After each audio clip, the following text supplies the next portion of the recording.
What's up, YouTube? You're with gothatfunk, and this is a video response to my friend Deep Ashtray, who asked me a question last week which I felt was very compelling. If you also find this question compelling enough to make a video, I would encourage you to do a response to this video and try and answer the question for yourself. But just to ensure that we draw the conversation out a little bit wider, I am also going to be tagging a few people whose answers I personally am particularly interested in. And the reason I'm tagging these particular people is because I think they're people with a broad perspective who have the vision to look at the bigger picture. So hang out till the end of the video and see if you're tagged. But the question was, what do you think the world is going to look like in 100 years' time? That's a fucking good question. In 2111, what will the world look like? What will the United States be like? What place in the world will the United States occupy? All of those questions are related, and if you find them interesting enough to make a video, please attach it to this one as a response.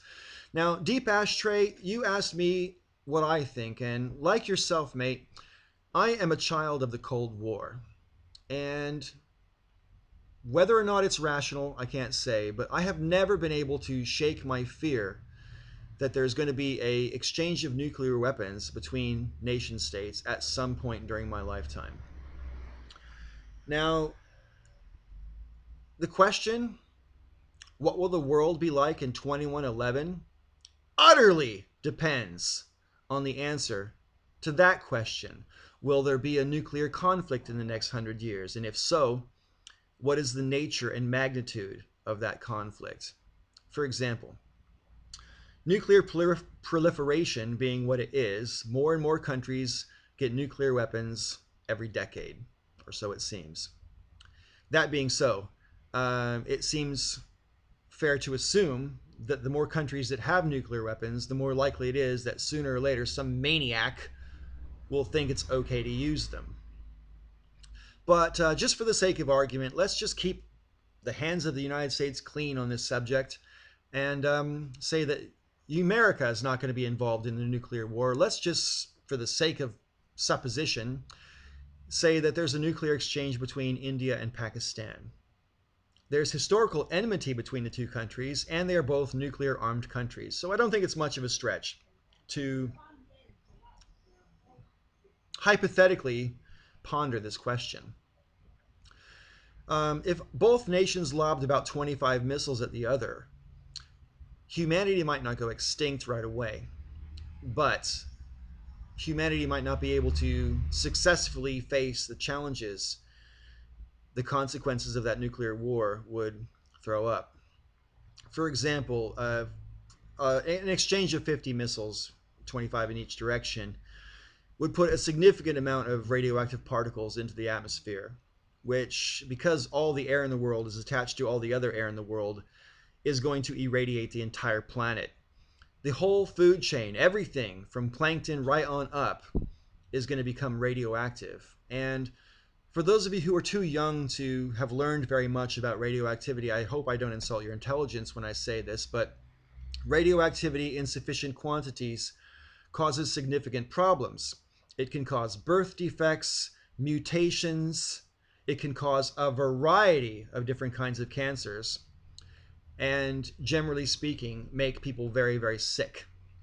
So the problem is that the atmosphere does not respect national boundaries in any way, shape, fashion, or form. So the whole world would be fucked. And depending on the magnitude of a nuclear exchange, it's entirely within the realms of possibility that nation states would break down. Not just in America, but all over the world. It's possible that nations would break down because of their inability to cope with the consequences of the nuclear fallout. The social upheaval that would result could take on a complexion that is difficult to predict and would not be comparable to anything that's ever happened in the past. So, Deep Ashtray, I'm not really ducking your question when I answer it this way, but I am saying that what 2111 looks like totally depends on whether or not there's a nuclear war in the next 100 years. This is, from my point of view, the biggest reason to get rid of nuclear weapons and nuclear power.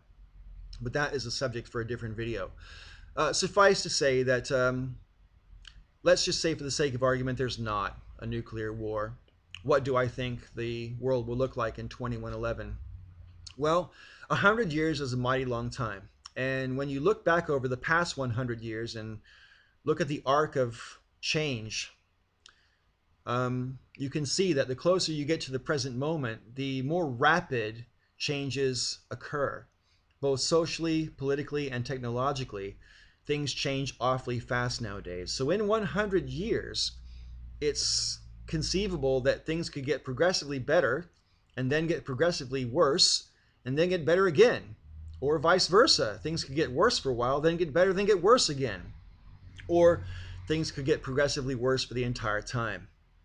I'm not so much of a cynic to think that. I do think that a lot of the things that are getting worse in America right now, the encroachment of what I think of as the security state, is going to get a lot worse.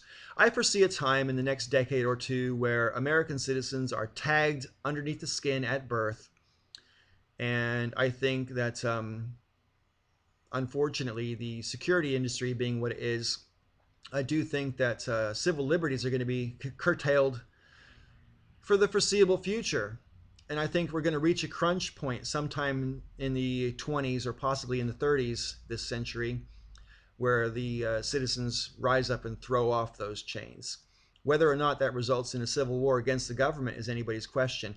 I hear a lot of people talking about the notion that the United States won't survive in its current incarnation for very much longer. A lot of people seem to think there's going to be a civil war.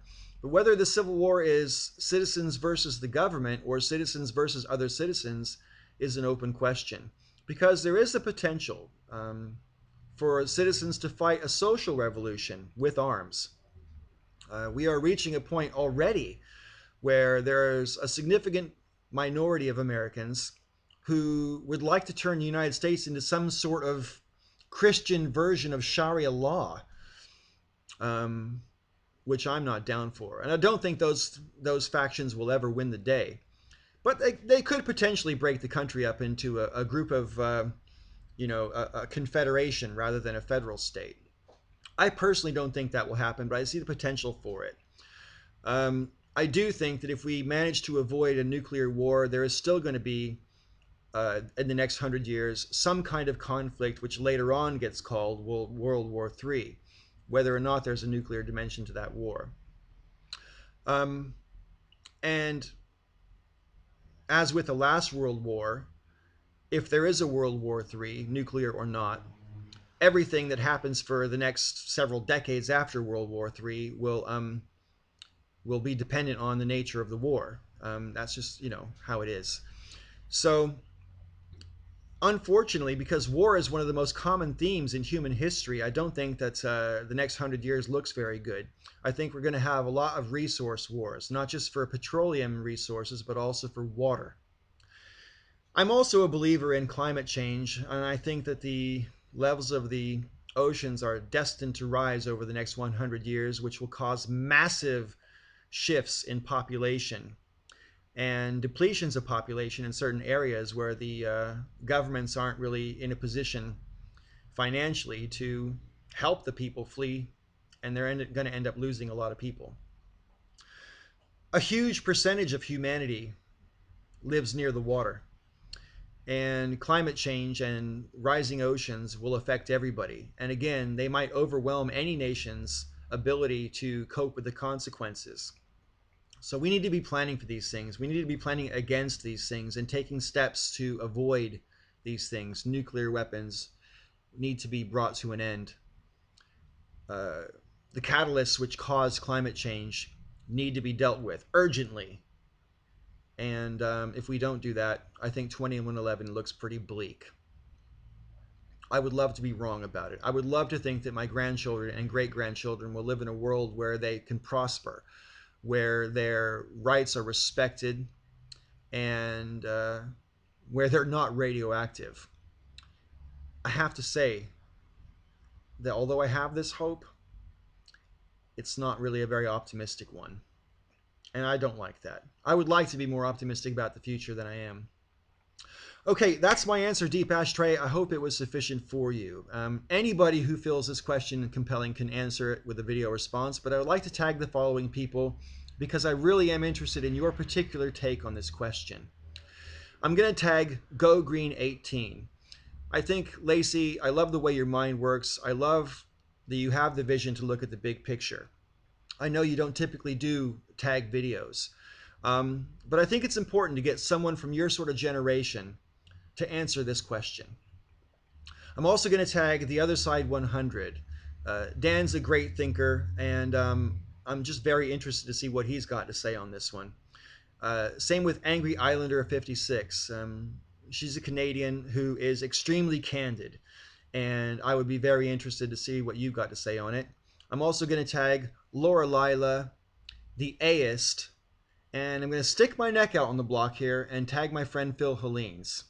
Phil, I know doing tag videos isn't really your kind of thing, but I feel safe in saying that not just me, but thousands of your viewers would be very interested in your take on the question, what will the world look like in 100 years?